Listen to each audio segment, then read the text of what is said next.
Industry chiefs, federal officials say, critical minerals diplomacy can end CCP dominance. The Trump administration negotiated critical minerals pacts with nations across 3 continents in 2025, a pace that will accelerate in 2026 as the United States and trading partners integrate mining and processing capacities to break free from China's manipulation of global metals markets. We have at least a dozen more we are discussing that I don't think have been made public yet with countries around the world, State Department Acting Deputy Assistant Secretary Reggie Singh said. The strategic impetus behind these is to build this ecosystem of private sector investment among all the countries we're signing MOUs with, Singh said during a day-long December 15 Center for Strategic and International Studies Forum in Washington. The United States and trading partners must work together because the Chinese Communist Party has spent decades tightening its grip on global supply chains, producing more than 70% of the world's refined critical minerals and 90% of the rare earths that manufacturers, including defense contractors, need. The first year of the second Trump administration has been a busy year for critical mineral diplomacy, with such pacts becoming a pillar of U.S. foreign policy, CSIS Hess Center for New Frontiers Director Eric Paloma said during his interview with Singh. It was one of the forum's 7 exchanges with industry executives, administration officials, and congressional leaders, including Senators Catherine Cortez Masto and Bill Hagerty. CCP's domination of critical mineral supply chains is a generational problem, Paloma said. But we don't have a generation to fix what China has built over a long period of time. That will require deals for access to critical mineral deposits with nations across the world and investment in public-private partnerships to counter China's Belt and Road Initiative and diversify supply chains, Paloma said. Agreements with traditional partners like Australia and nations with processing expertise, such as Japan and South Korea, were signed in 2025, he said, as were pacts with new strategic partners, including Saudi Arabia, Kazakhstan, Ukraine, Malaysia, Thailand, and the Democratic Republic of Congo. In the first quarter of 2026, perhaps we'll get more of these signed, Singh said, and we'll have a critical mass of countries where we can coordinate policies with them to strengthen the critical mineral supply chain. It will be exciting in 2026. New tools, big bucks. CSIS Critical Minerals Security Program Director Dr. Gracelyn Buscaron, in one of 3 panel discussions she moderated with industry leaders, said China has been using its foreign policy toolkit to secure minerals from around the world for more than 40 years, but under the Trump administration, we kind of took a page out of China's playbook, with mineral pacts and direct federal investment in mining and processing projects. Recent examples in the United States include the Department of Energy's 5% stake in Lithium Americas and 5% share in its Nevada project. 10% stake in Canada-based Trilogy Metals Alaska Mineral Development. And the Department of Defense's 15% stake and $400 million stock purchase in MP Materials' Mountain Pass Rare Earths mine in California. Such federal investments are now set to bolster overseas development, Buscaron said, calling the U.S. International Development Finance Corporation and Export-Import Bank of the United States the most significant contributors to advancing U.S. minerals diplomacy.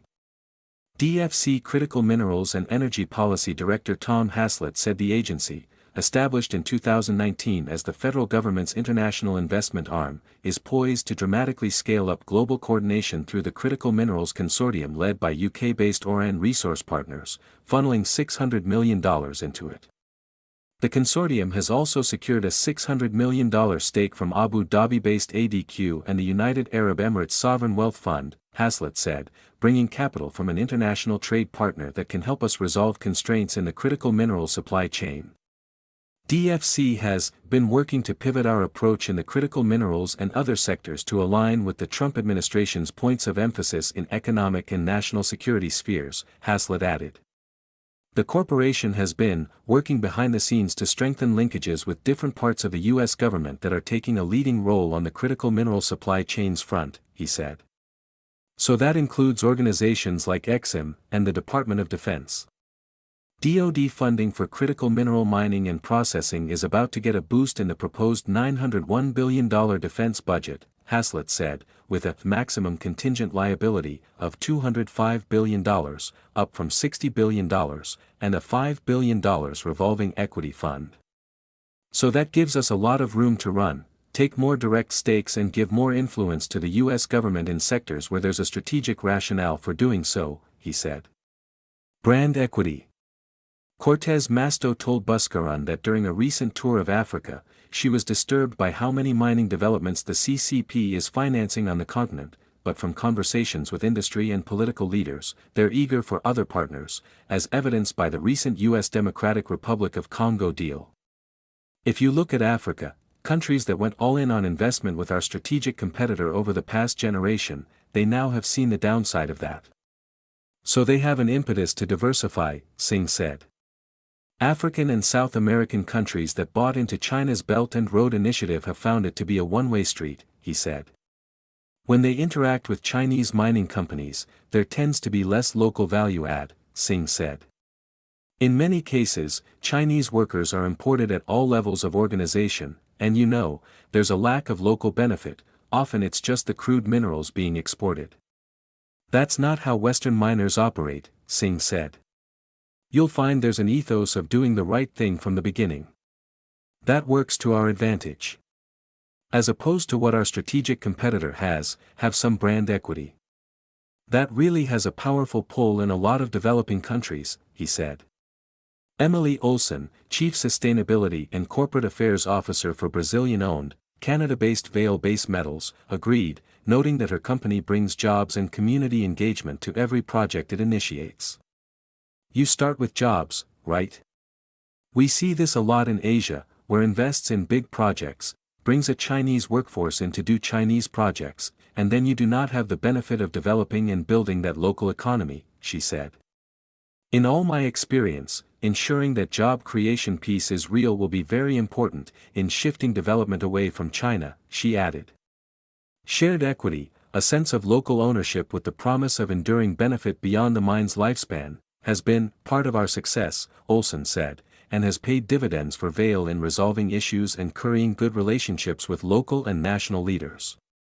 I fully believe in doing the right thing, she said. We need to really think about that as mining as we join with government and private equity to think about how we advance these projects at scale and at pace and what that role of the community needs to be.